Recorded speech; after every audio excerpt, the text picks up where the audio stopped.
অবশেষে ডক্টর মোহাম্মদ ইউনূসের বিরুদ্ধে আইনি প্রক্রিয়া শুরু হয়ে গেল।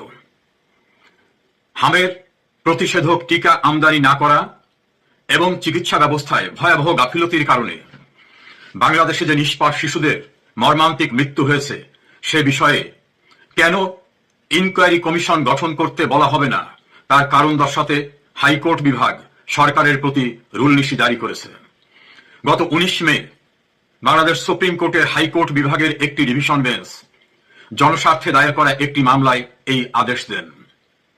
সুপ্রিম কোর্টের আইনজীবী ব্যারিস্টার মোহাম্মদ আশরাফুল ইসলামের জনস্বার্থে দায়ের করা এই রিট পিটিশনটি আদালতে উপস্থাপন করেন সুপ্রিম কোর্টের সিনিয়র আইনজীবী সৈয়দ মামুন মাহবুব।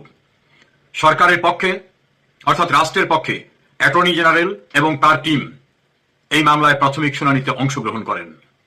শুনানি শেষে বিচারপতি রাজিক আল জলিলের নেতৃত্বে গঠিত ডিভিশন বেঞ্চ সরকারকে কারণ দর্শানোর জন্য রুলনীতি জারি করেছেন যে কেন ডক্টর ইউনূসের টিকা আমদানিতে গাফিলতি, হামে প্রতিষেধক ব্যবস্থা গ্রহণে গাফিলতি এবং এই শিশু মৃত্যুর জন্য তার দায় দায়িত্ব নিরূপণে ইনকোয়ারি কমিশন অ্যাক্ট অনুযায়ী কেন ইনকোয়ারি কমিটি গঠন করতে নির্দেশ দেওয়া হবে না তার কারণ দর্শাতে হবে। হাইকোর্ট ডিভিশন অতঃপর এই মর্মান্তিক ঘটনায় একটি যুগান্তকারী প্রাথমিক পদক্ষেপ নিয়েছে এবং সেখানে আগামী 4 সপ্তাহের মধ্যে অর্থাৎ 19 মে হাইকোর্টের এই আদেশের কপি যথাযথভাবে পৌঁছানোর পরে 4 সপ্তাহের ভিতরে সরকারকে কারণ দর্শাতে বলা হয়েছে। একথা অনস্বীকার্য যে বাংলাদেশের ইতিহাসে টিকা সংক্রান্ত গাফিলতির কারণে হামে এমন নির্মম মৃত্যুর ঘটনা কোনোদিন ঘটেনি। এটা হয়েছে নজিরবিহীন। বাংলাদেশে অপরিচিত, অজ্ঞাত, সারা দুনিয়া কাঁপানো করোনা ভাইরাস প্রতিষেধকের জন্য, প্রতিরোধ করার জন্য তৎকালীন প্রধানমন্ত্রী করোনার ঔষধ উৎপাদন হওয়ার পূর্বেই প্রস্তুতি নিয়েছিলেন এবং যারা গবেষণায় রত ছিলেন ঔষধ উৎপাদনের তাদেরকে আগাম বুকিং দিয়ে রেখেছিলেন।